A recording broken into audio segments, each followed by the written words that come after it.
Good morning. You are listening to WCEG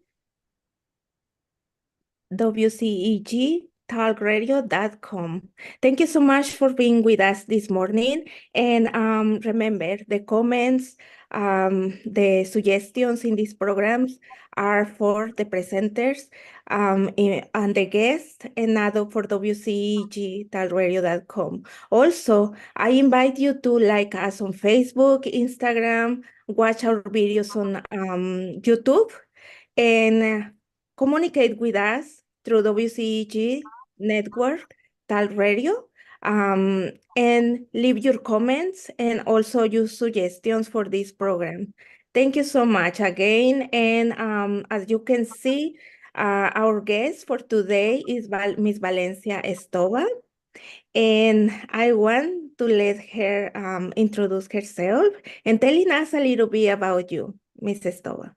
All right. Thank you so much, Ramona, again for having me as a guest on your show. I'm really appreciative. I am Honorable Valencia Stovall. I am a candidate for State Senate District 34, which takes in Clayton County and um, Clayton County and Fayette County. I am a native of Southeast Atlanta, currently live in Clayton County. I'm a mother. I am a co-host of on WCEG radio, talk radio, issues and answers. I'm an advocacy trainer. I'm a business owner. I have 8 years as a legislator. I served in the Georgia House of Assembly for 8 years. I have 30 years as a small business owner and 30 years in community service. Mm, Thank you, Mrs. Tobal. And I'm sure many people in our audience haven't seen you before. Um, and many of them know the long history of achievements you have. But I want you let us know a little more about that. I know you have been advocated for single mothers, education, health, and other issues that really matters to the communities. But can you talk about that a little bit more? Yes. So during my tenure as a legislator, I was able to author and co-author over 2 dozen bills that have been signed into law. Two bills that I authored, I am the first signer on. One is House Bill 614, the Landon Johnson Act, which allows video cameras in the classroom of special needs students who are self-contained. And this particular bill came about because of a parent approached me. Her son, Landon, is autistic and nonverbal. And so there was an incident that happened in the classroom where he ended up getting a vertical scratch on the side of his face. And Mm. when she inquired in the with the teachers as far as what happened, they said it was a beanbag accident. Well, we know a beanbag cannot cause a vertical scratch. And so she was very concerned because Landon could not communicate on his own. And so she approached me and asked me, would I introduce a bill for video cameras in the classroom, which would not only protect, children like Landon, but also the teachers who may be falsely accused as well. So that was the first bill that was signed into law in 2016. My next bill is House Resolution 279, which designates March the 21st as Single Parents Day in the state of Georgia. And so that bill, I was a single parent raising two children, and I know the struggle that it was with raising two children and not having the available resources or not even knowing where they are. And so we did. I worked with National Leadership Group, and so every year since the passing of the bill in 2018, that following year we held a banquet and a celebration to honor single parents for doing an outstanding job of raising their children. We also formed the Georgia Single Parent Coalition that works to bring resources to single parents. And so another big thing that I was able to do in Clayton County, I served as the House chair of the House Study Committee on the revitalization of the Atlanta Farmers Market, which sits in Clayton County. And it is the largest distribution center in the southeast of the United States. but it did not give credit to Clayton County where it actually sits. And so on that committee, the recommendation that came out was to change the signage to say Atlanta Clayton Terminal Market, Produce and Terminal Market. So that's that sign that's erected now because of that leadership. This other thing was being able to have a location for Atlanta Technical College because we are in need of workforce development and training in our county. And so I was instrumental in making sure that they had a satellite office located in the county. And so one other thing that was statewide that still affected even the county that I represented at that time was for 3 years, I hosted the Educate Georgia Summit, and it brought together 1,000 people to talk about the future of Georgia, of what we wanted the education in Georgia to look like. And that was parents, there were students, there were educators, there were community leaders and business owners as well. Mm. Very important job, Miss Valencia. And I was reading an article about you telling your story, and one thing that caught me was that you was working in issues that for other people means insignificant. The other people that see these issues very small, like no problem, but you identify them and you work to improve that. So thank you for that. And I know you work a lot with the community. And talking about your political career, um, uh, we talked about before, but now for those who are new in the program, can you telling us how you started, getting compromise in this part, in the politic part? Yes. So my dad, Levitt Stovall, was very instrumental with me and my two sisters with getting involved in politics at a very early age. He actually was the field operation general for the late Mayor Maynard Jackson, who was the first African-American mayor of Atlanta and in a southern city back in the late 70s. And even when he ran for re-election again. So we were always involved. I never thought about being an elected official, growing up as a teenager. That wasn't even on my mind. I wanted to be a business owner, which our family had a promotional printing business that we all worked in.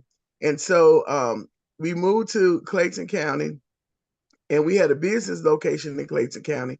And the person who had the House of Representatives seat, who was a state rep, decided to run for another position. So this particular seat became open. And so my dad said, won't you run for that seat? And I was like, no, I have too much other stuff to do. And he said, you're not doing anything. And I said, yes, I am. And he said, no, you should run. I think you'll be a great state representative. You've been out helping other people get elected, with me. So why don't you run yourself? And so we ran. It was one other opponent, but we were able to win and stayed in that seat for 8 years. After the 8 years, I decided to retire.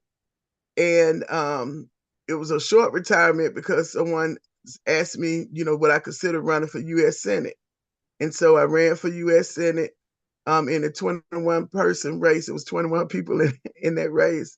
I was not successful, but got a chance to really see more than what I was able to see when I was a state rep about the issues and concerns that people have across the state of Georgia. Then 2 years later, which was 2 years ago, so people asked me, well, listen, why don't you run for U.S. Congress?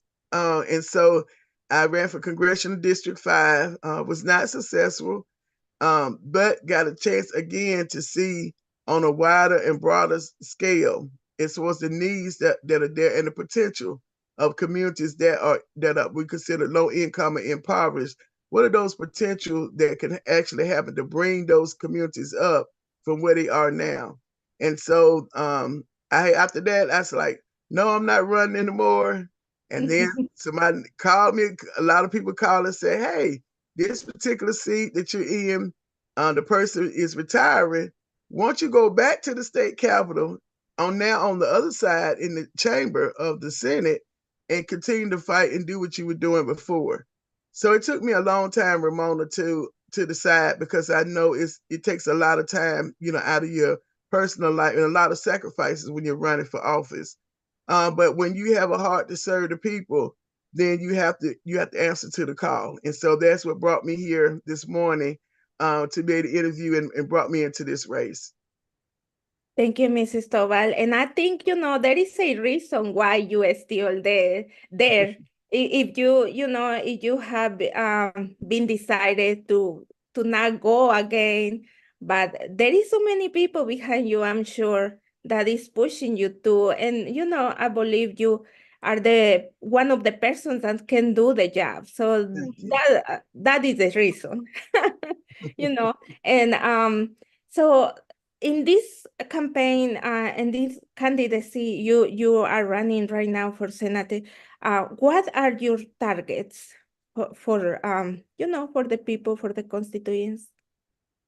Yeah, so my a little bit different than the 8 years that I served, because like I said, being able to see a much broader viewpoint of what the needs are. And so definitely, as senator, we are mandated, both the House and the Senate, to pass a balanced budget. That's in the Constitution, what we're mandated to do. On the Senate side, we also approve appointments that are done by the governor. But beyond that, of course, we're always able to introduce legislation. But I think that my focus will be on government accountability. And what I mean by that is there are departments in our state, even on the local level, that are underutilized. They're not giving the best service to the community. When you're calling the numbers and trying to get help, you're on hold for a long time, or you have to go down to the office. People are rude, and they're not, trying to make sure that they're trying to resolve your problem. And so many calls that I received, even after leaving office, was always pertaining to them not being able to get the service. They don't know where the resources are. And we have a lot of resources in this state, but they're not being connected to the people that really need the resources. So my focus would be, of course, dealing with our senior citizens. They're living much longer. They're having a longer lifespan. So that means that they need additional services and support for them. In education, of course, support not just for our students and parents, but for our teachers. We're seeing such a huge shortage in teachers, and people want to come into the education space. And we don't have the educators who are going to educate our children. We're going to make sure that they are prepared to be productive citizens. So we have to learn how to protect that particular profession. So I'll be working to identify what support systems need to be in place to be able to help support our education system. And this is education for all children. And so, I believe that when a child graduates from our high school, they should have a skilled trade when they graduate. That way they're able to go out and be able to be productive and take care of their families. Now, if they want to go higher education to get associates, bachelors, that's fine. We support that. But at least that'll cut down on student debt, loan debt, because now they're already actually working in that particular field. The other area is housing. We have such a shortage when it comes to quality, affordable housing, and affordable to the people that want it. So a lot of times we hear the word affordable, but I always ask, affordable to whom, or to who is it affordable to? And that kind of even plays in when you talk about the health care and making sure that people have access to quality health care, because you can go in to see a doctor, but if that doctor is not for you and making sure that you're on the road of recovery, then you wasted your time, for going. And when you put all of that together, you have to look at the workforce. We have to look at, what's available for training. When you don't have a healthy person, they can't go to work. When that person's not healthy and they're a parent, they can't send their kids to school. If the kids are sick, they won't go to school. And then if they don't have a place of their own to live and they're not homeless, which the definition of homeless is when you don't have a place of your own. So if you're sleeping on the couch or in someone else's house, that's not your home. You're homeless. That's at another level or category. So all those things have to be tackled. And some of it can be tackled by even looking at what are we doing in our workforce and training. making sure that people not having to work 2 jobs just to make ends meet. And a lot of times, even with that, they still consider poor because they can't afford, and then they don't have any quality of life. If you're working from sun up to sundown, when do you have time to go on a vacation? When do you have time to spend with your children? And that's what we're seeing with our children, that they don't have that environment of love and time being taken to them to teach them this is what it is to be a good citizen here. This is what it's going to take to be productive, because the parents don't have time. They're working. Yeah, that is very true. And it's the reality we all in every community we are living right now, because we have to maintain our job, our responsibilities. We forgot about our children, and then they fall into many issues, and those issues growing so fast as the child grow. And later it's very difficult. We have to run to get other resources now, resources for mental health, physical health, special education. So that is a very good point to attend at a field. But just to let all the audience and the communities, members of the communities know, an official like you can put out resources, can put out work, but how we as a community members, as a individual persons can help to attend the issues you are working on, because I know it's not only work for one person, it's work for a village. Right. So one of the things I would do once the election is over with is form an advisory committee. And that advisory committee is anybody, that's interested in the vision that, we've set forth. They could definitely, be a part. And what happens is when you have people that come on the advisory committee being able to give advice as well as these are the issues that I'm facing, these are the issues my neighbors are facing. And then once they become a part of it, then when the information goes out as well as the resources that are available, then they're able to share it with their friends. It's almost like the whole thing of word of mouth. Word of mouth spreads faster than anything else when it comes to getting information out. And so if I'm reaching and talking with the people that are either being affected currently or know people that are being affected, then we're working together to come up with solutions. And then once we get those solutions, then they're able to distribute it out, and people are trusting them because they know them. And so a lot of times now there's no trust in the government. Someone that's elected, says something, oh, all the politicians are like, they all tell lies and all of that. So when you bring the community as part of the decision making, then that helps to bring back some level of trust when it comes to the government. They're not going to 100% trust the government. I understand that, but it brings back some level of trust. Like I give you an example.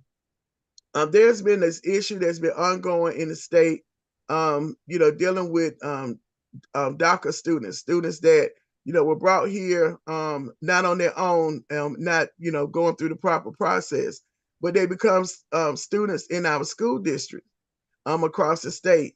And then they graduate. And then when they want to pursue higher learning, of course, as you know, they have to pay out-of-state tuition, which is almost 3 times the amount of them being able to pay in-state. I know there was legislation that was, that's been worked on and may already have been passed, but even looking at to make sure that those students are not penalized, if they graduated from our Georgia high school, then they should be allowed to have in-state tuition. They stay here in the state. It never made any sense, to me when it comes to that. But there may be people on the committee, and I definitely invite you to be a part of the committee, that say, hey, yeah, you all changed the law, but this is another part that is affecting the students that, yeah, they want to go. Some of them are able to, but this is another glitch in the law. And there's always a glitch in the law because, humans are the ones making the law. So we're not perfect. So there are always glitches. That's why each legislative session, the legislators come back and change or revise or make amendments to laws that they thought were working or didn't do the intended purpose, whether good or bad. they end up, changing it. Mm-hmm. Yeah, that's very true. And, for our audience is how the importance or presence to be present and can be involved in what is happening into our laws in the House for Representatives every time that come the period of time where representatives present laws, new laws. So that is when we have to go out and be present to put our opinion in there and the issues that target each community because every time is something new, like like the DACA, like immigration, like housing, health.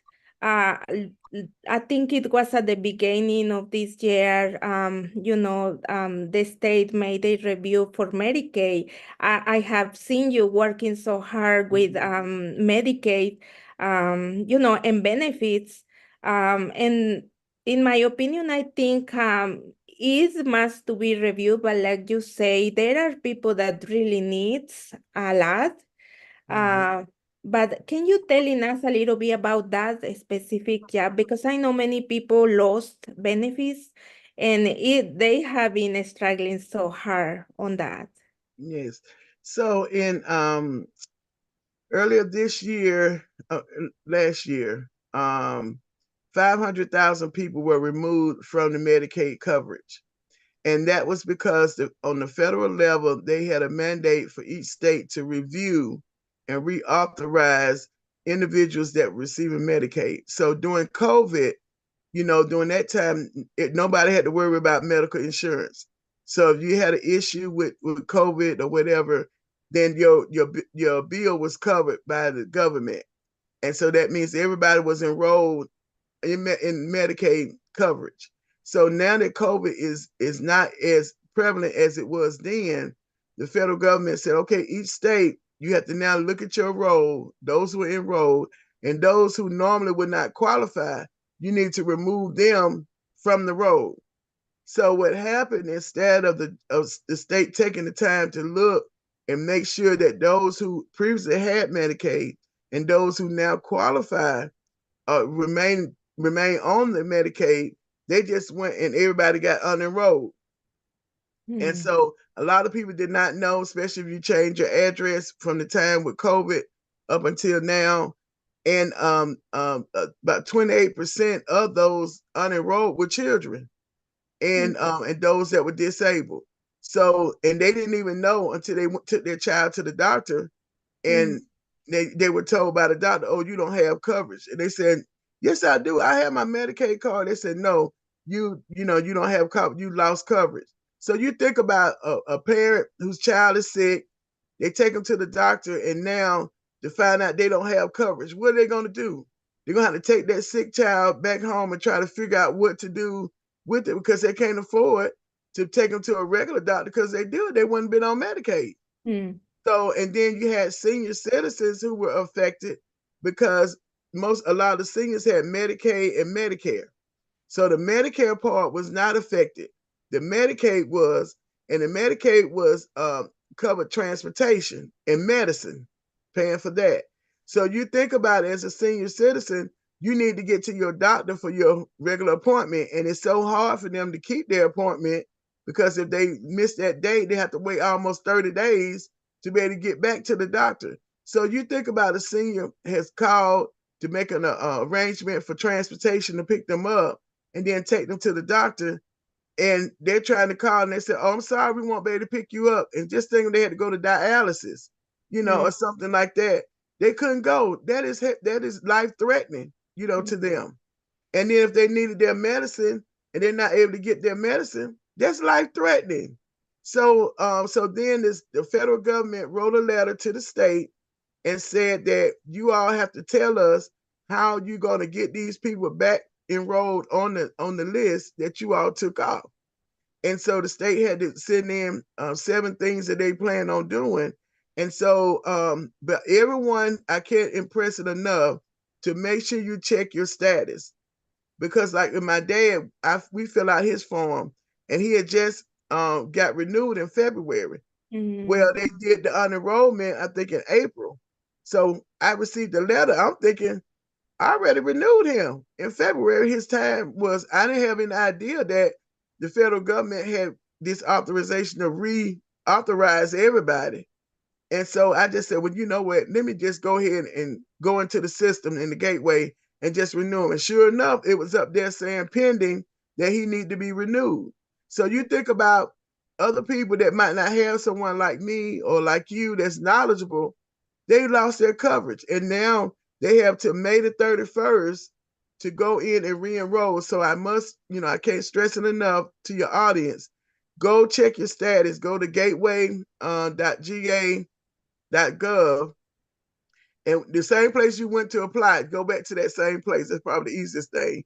And go ahead and recertify that you and fill out the information so that you don't lose your coverage. Or you may have already lost it and didn't know, because you might not have to go to the doctor on a regular basis. So May the 31st is the deadline for them to make sure that they recertify in the system. If they happen to miss that deadline, there is an appeal process that they can be able to appeal for, but we don't want them to have to go through all of that. You will make sure. So what we did, I partnered with one of the local churches, a Church of God in Christ, and we did 2 events. One that we did in April, March, and we did another one in April to bring the state, to that location for them to be able to recertify people on the spot and to answer questions. So those were things that I saw proactively that I could be able to do as a community leader, not even elected. I don't have no badge, no title, or anything like that. I just saw the need and said, hey, how do we make a solution to what people are in need of, and work with some other groups, and we came together, to be able to put that together. Mm-hmm. Very important. And like you say, many people don't know. They believe they still, because, in the past, you just take your documents and everything, renew automatically. But now you have to check and you have to make sure and it is not cut out. So good recommendation, Mrs. Stovall.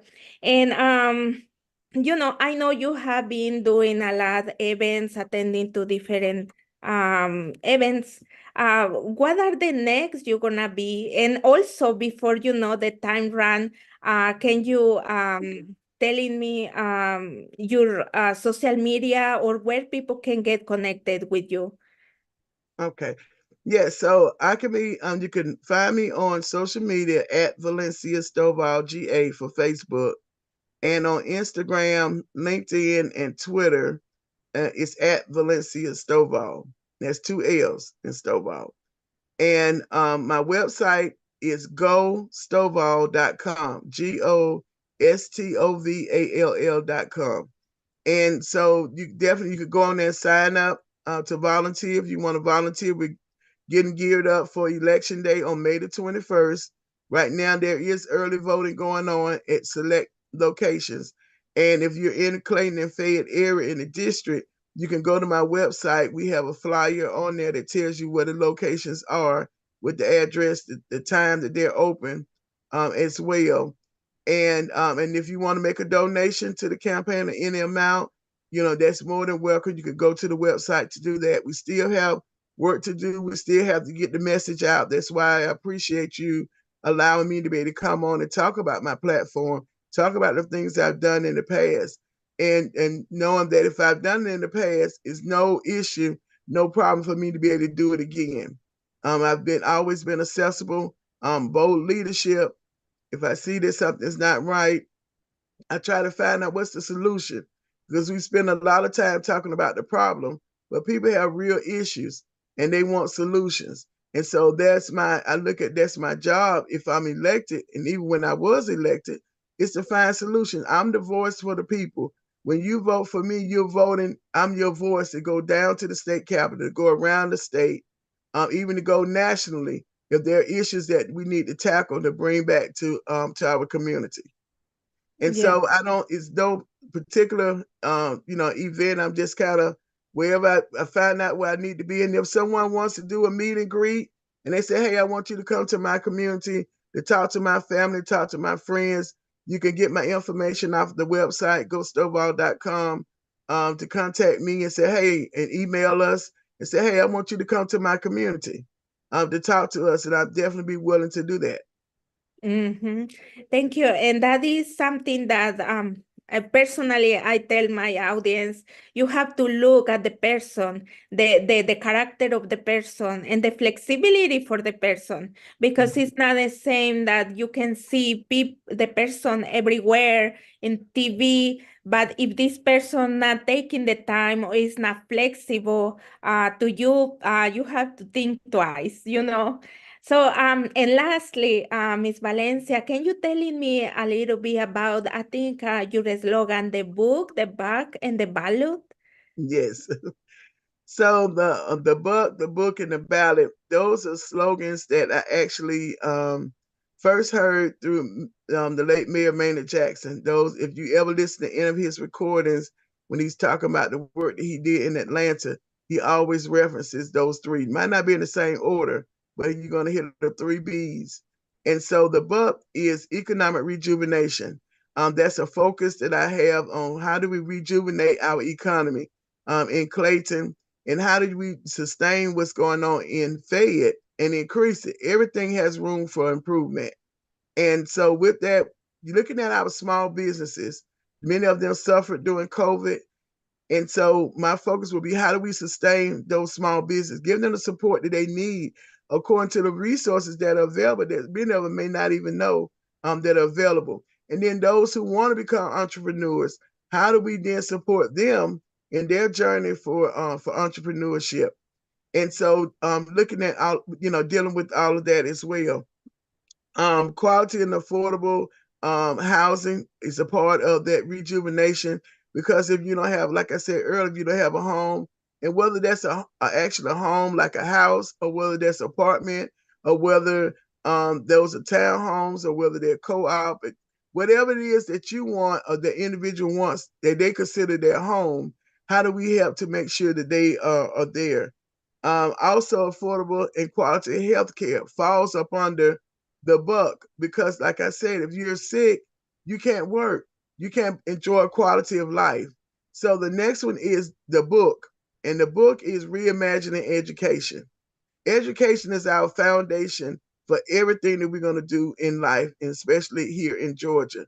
And if you don't have the great foundation in education starting when that child is born, all the way up until post secondary, at least until the child graduates from high school, they have to have that foundation.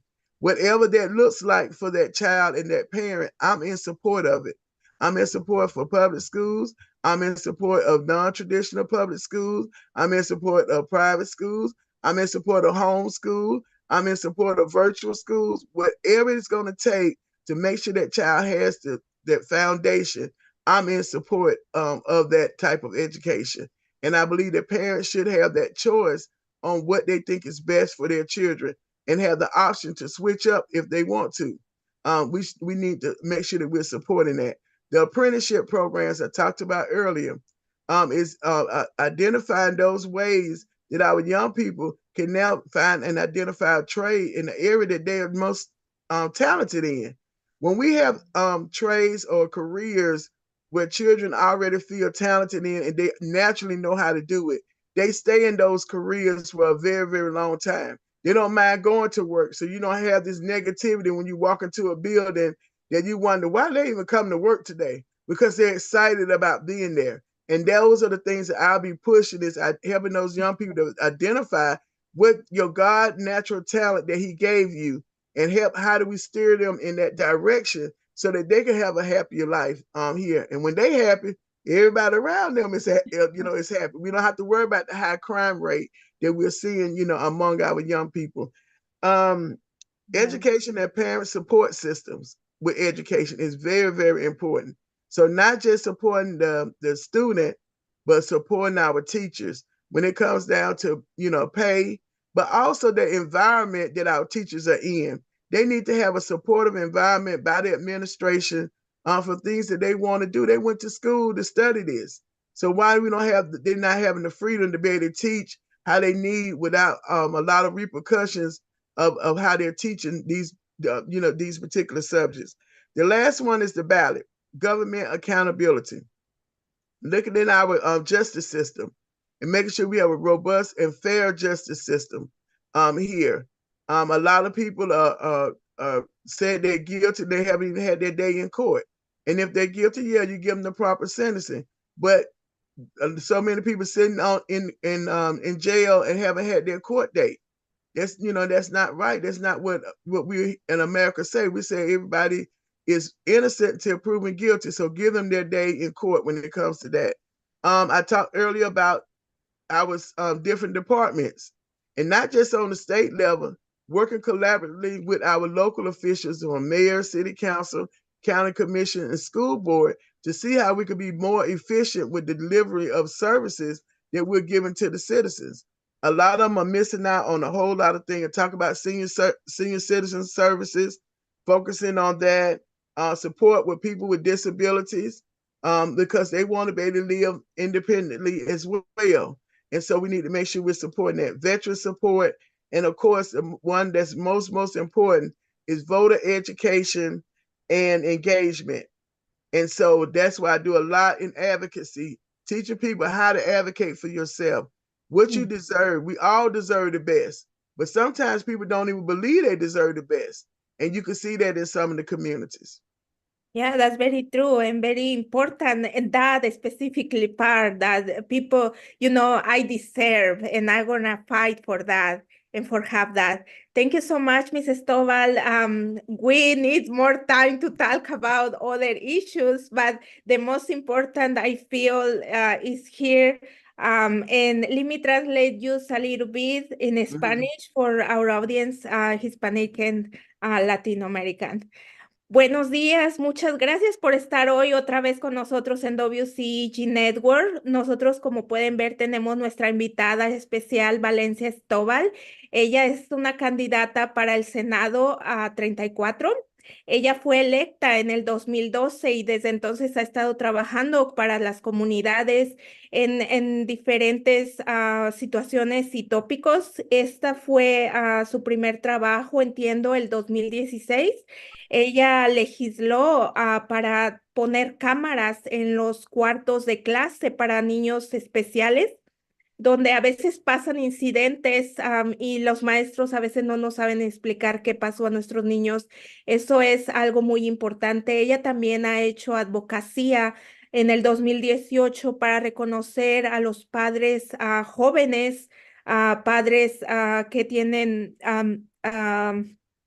padres que no están casados o que son madres solteras, padres solteros, a apoyarlos. Ella también ha estado muy envuelta en lo que es la educación, y ha trabajado mucho en diferentes tópicos. También ella es una mujer de negocios, ha estado ayudando a pequeños negocios a levantar la economía, la salud. Es un tema importante también para ella, donde ha estado trabajando muy de cerca con los instituciones de Medicaid. Y la recomendación de hoy, muy importante, su consejo de ella es que vayan al website de getaway.ga.org para que vayan a revisar el estatus de su Medicaid y sus beneficios. La fecha límite es en mayo 31, entonces pongan mucha atención en eso. Yo les agradezco mucho que hayan sintonizado su radio, su Facebook hoy. Y recuerden, WCEG es la plataforma que trabaja para las comunidades. Nos pueden ver en YouTube, pueden darle un like en Facebook, en Instagram, y en todas nuestras redes sociales. Ustedes pueden encontrar más información y trabajo de Miss Stovall en valenciastovall.org. Es .com, right, Miss Valencia? Valencia Stovall. GoStovall.com. Oh, GoStovall. Go No Stovall. Just Oh, GoStovall.com. goestovall.com. Ese es el website de Miss Valencia. Vayan, lo vamos a tener en Facebook para que ustedes lo revisen, puedan voluntariar con ella, también platicar con ella y también donar para la causa de ella. La información va a estar en Facebook y ustedes pueden revisarla. Les agradezco mucho otra vez que se sintonicen y pues nos esperamos para el siguiente programa. Cuídense mucho, pongan atención, participen en las nuevas elecciones y pues siempre piensen que poco a poco se puede hacer un cambio. Thank you so much, Mrs. Stovall, again for being our guest and WCEG Network and to our platform, WCEG Network. Thank you so much for this space. Thank you. I appreciate it. And enjoy the rest of your day. Remember, May the 21st is election day. Mm-hmm. Thank you. Thank you.